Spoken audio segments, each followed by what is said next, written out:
guys, it's Wendy from Holland, and what I did the last week, I just made myself a mini album, and I measured everything out, and I placed a lot of pockets and different kinds of pages in it.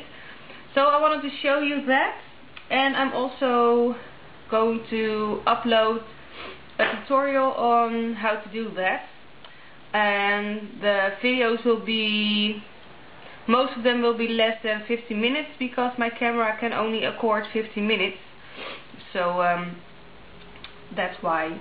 So I made an album with a ribbon closure, and I'm sorry if you hear any noise because my cats are playing. So this is what it looks like. This is just a basic album. I didn't put any pictures in it yet, or I didn't embellish it, but well, you have the idea what it is now. So this is a pocket with 4 sides to put photos in, or you can do art journaling in. So here's a top load pocket. You can also do one piece of paper and then just punch a circle out so you can put your paper out easier. So if you don't want to put that many pictures in, that's an option. So then we turn it over, and then here's a flap too, also 4 sides. So a pocket here and a pocket here. And then we have, well, I have put some ribbon on it.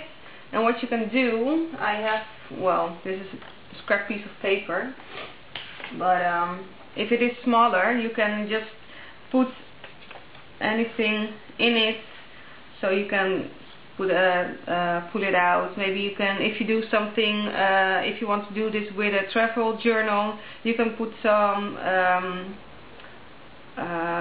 well, if you buy things you get a receipt, so you can put that in there, or maybe you have train cards, or I don't know what you want to put in there, but that's an option. So then flip it over. Here's a flap. And what I did here, I made my own tags, because standard tags are a bit too large, so I cut myself out 2 tags, and there's just well, just a small pocket to put that in. But you can also put, you have to make it a little bit smaller, but you can put a piece of paper with a picture in it here, but you have to measure it up so it really fits in here. So that's that's a possibility too, like that. Then we have 2 pockets here. This is one pocket,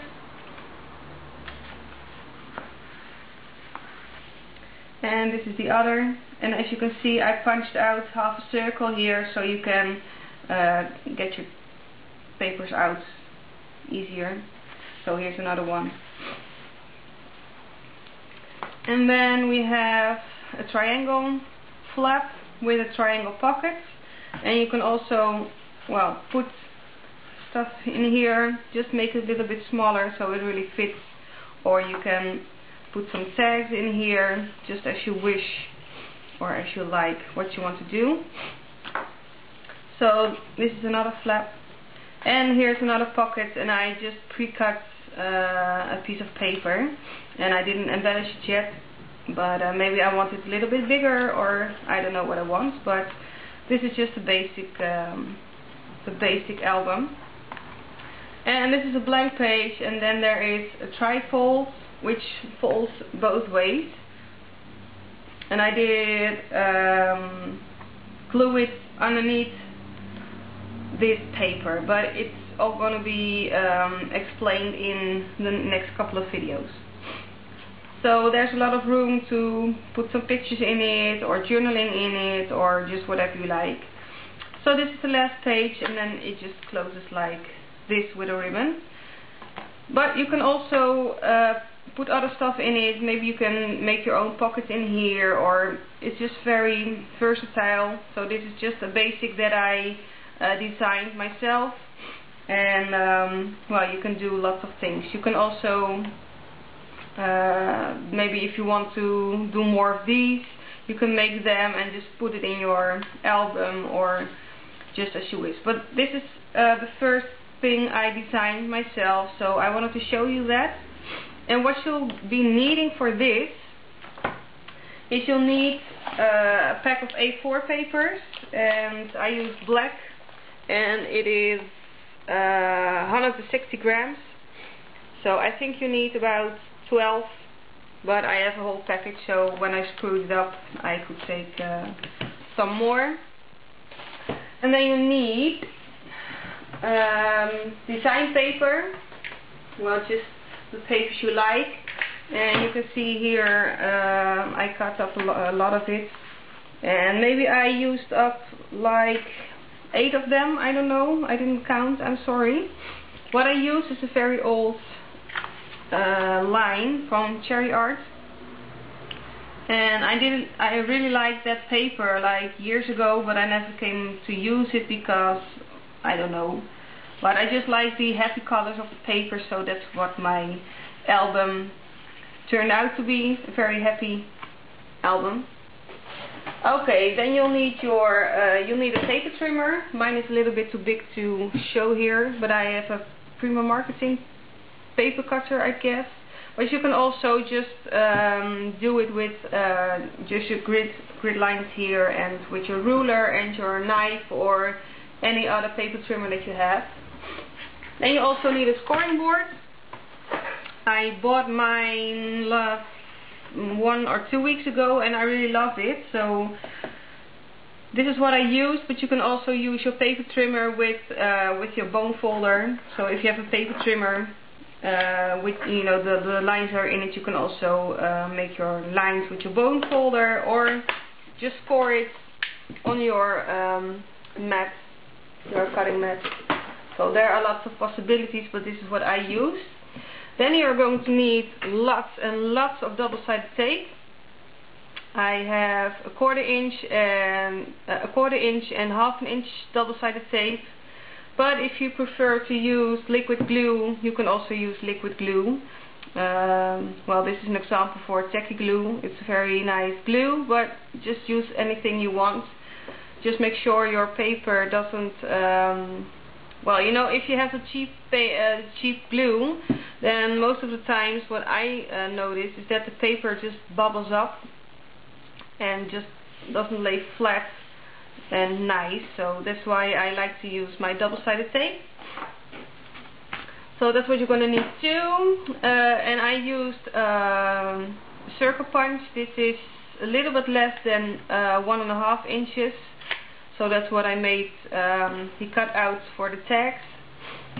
And well, if you like, you can use a border punch, just the one you want. You don't necessarily need this one, but just use your imagination. You're also going to need a pencil to place some marks here and there. You're going to need scissors also, and I forgot to take my knife, but you're also going to need a knife to cut flaps away. And then you'll need a paper piercer with your paper piercer mat, because you're going to need to pierce some holes. And you'll need some ribbon. This is, well, there's no brand on it, but this is what I used to make the page with the ribbon in here. And you're also going to need 2 pieces of ribbon that measures 12 inches for the closure. You're going to need some brad. This is my stash of brad, bigger and smaller. You're going to need 5 of them. And you're also going to need some cardboard, or maybe you can use a box, pieces of a box. And you're going to need, well, this measures 7.5 by 5.5. So you need 2 pieces of cardboard too. And I think that was that. Let's see. Yeah, well, that was it. So this is what you need to make this album, and I hope you are excited to make one too yourself. So this is part 1, and we'll continue until part 7 or 8, I guess. So please stay tuned, and I'm uploading it every day, a new part. So I hope you're gonna make one, and if you have any questions, just let me know and I'll answer them. And well, I'm really curious if you're going to make one, and if you did, I'm really curious of what you make, how your album turns out. So please just let me know, and I hope you enjoy it. Thank you for watching. Bye bye.